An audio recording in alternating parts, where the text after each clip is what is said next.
But first, Jordan is furiously fighting back against ISIS with a series of airstrikes in Syria. This comes in response to the horrific execution of a Jordanian pilot that the terror group held hostage. But it may come at a price, as ISIS is claiming a 26-year-old Arizona woman was killed right in the middle of it. Her death has not been confirmed. Still, the U.S. military is now moving more assets into Iraq to fight against the terror group. But should there be a larger ground invasion, as some are calling for? That's our topic this half hour. We want to hear from you on Facebook and Twitter. Joining us live in the newsroom is our Roundup panel, and it's led by our Fox 26 senior legal analyst, Chris Tritico. Chris, good morning. What do you think? You know, I think that we've slow played this long enough. Last week, the president, or in the State of the Union, the president said he wanted Congress to pass a authorization bill for use of force authorization. And yet last week, oddly, the Speaker of the House, John Boehner, said that it would be a tough sell for the president in the House to get a use of force bill passed. I can't imagine if this is not it, I can't imagine anything that would stop the partisan sniping between the Democrats and the Republicans and bring these two together to do something. And I'm going to step out of my moderator's role for a minute. I watched part of that video when they burned that Jordanian pilot, and these people are barbarians, and they have forfeited their right to breathe our air. And it's time for the United States to lead. The Democrats and the Republicans need to lead together, and we need to go back into Iraq and Syria and fix this problem. All right, I'm going to introduce our panel. Mustafa Tamiz, our political analyst, Jackie Valley, our public policy analyst. I mean, I'm really offended by this. And it goes back to, I think, to the United States taking out Saddam Hussein, destabilizing the region, which allowed these barbarians to do what they're doing today. We need to go back in and lead.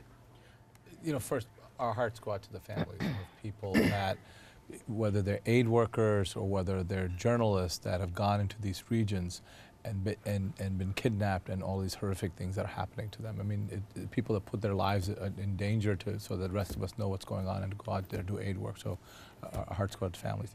And ISIS and these affiliate groups are barbaric. You know, the words can't describe how awful these people are. And so I'm glad that Jordan is leading this effort. I think but they can't lead it. They're not big enough to lead it. You know, Chris, I mean, I think that this is a regional thing. So one more thing that you go, we were there for over a decade, and we weren't able to solve the problem. We had over 150,000 troops in the region, and now we have more, violent extremism coming out of that region. So the region has to take some responsibility. So when the King of Jordan says that we're going to launch airstrikes, because he does have military hardware there, his military is larger than ISIS. He does have responsibility, and I'm glad he's leading. You know, John Boehner said that it would be a tough sell for the president to get a use of force. Why? Why in the world would they not give the president use of force capability right now? Because in the past, you've seen many different surveys, and you've seen a lot of our residents and citizens saying, look, we don't want to go into war. We don't want anybody on the ground. I think the more we see with this young lady, the more cases we see like this, the more that will change. But that's why he said it, because a lot of surveys are saying we're done. We don't want to do that again. Now, what's going on is, unfortunately, ISIS and their groups, they're used to our airstrikes. So our airstrikes are not really doing anything. They know what the Jordan. They know that Jordan they're lacking in certain things. So when Jordan comes to us and says, look, we need certain resources, we need some drone requests, when they give that to us, we should say, yes, we will help you, because they are trying to take on this war in their own region and trying to make it not a world war. But the reason why Boehner said that is because of that. Now, I think that is changing, because the more we're seeing these airstrikes are not working, the more we're going to say, look, we need to do something. And I don't think you stepped out of your moderator role. I think what you said is exactly what a lot of us are feeling. Let me go to Sally. She's monitoring our social media. Okay, let's take a look at Twitter. This first tweet is coming from, it's actually somebody who lives out in Arizona, because this is the show of support that is happening there in Prescott for Kayla Mueller. Reports are from ISIS that she has been killed. However, those reports are unconfirmed, and Jordan and the U.S. remain skeptical, but you can see the signs there. And then this person says, the King of Jordan is a stud. Get 5 other countries to give him 10,000 boots on the ground, and ISIS will go away. Just quoting my dad here. Well, you know, I can't remember who in the United States Senate, I think it was Lindsey Graham, suggested the United States send in 10,000 troops. And that is a bad idea. If you're going to send in troops, you've got to send in enough to make sure that they can all be protected and do the job. let me go back to Mustafa. This is the first time that I can think of in my lifetime that every Arab nation said this is wrong, and they're all in agreement. And Al-Qaeda said this is barbaric. Yeah. Okay, yeah. Isn't it? Right now, we have a chance to unite every Arab nation together, and the United States can lead this effort. And we're really the only country that can lead this, I think. Why not join together with all of the Arab nations who are coalesced right now to do something? Well, I think you've hit it on the head, right?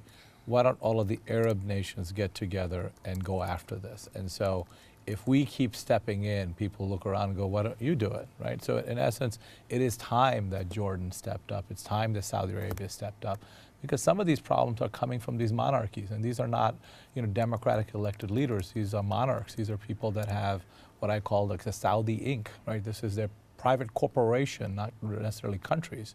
And for the long time, they've relied on the United States to do their dirty work, and they need to get involved and do it. And so, to me, if we're going to put our soldiers at risk, we've seen this movie before. We have over 150,000 troops in Iraq, and we destabilized the region, and not. But doesn't that make it our ISIS came out of responsibility? it. Well, at some point, it is going to have to be the King of Jordan that does this stuff, because how long are we going to keep our soldiers there? So what about that, Jackie? But I think he realizes that, because that's why so far he is not asking for boots on the ground. Right now he's just asking for help Support. with resources. Right. So he's saying, look, we are in the region, we can fight this fight, but we need you to give us some equipment, we need you to give us some more resources, we need backup.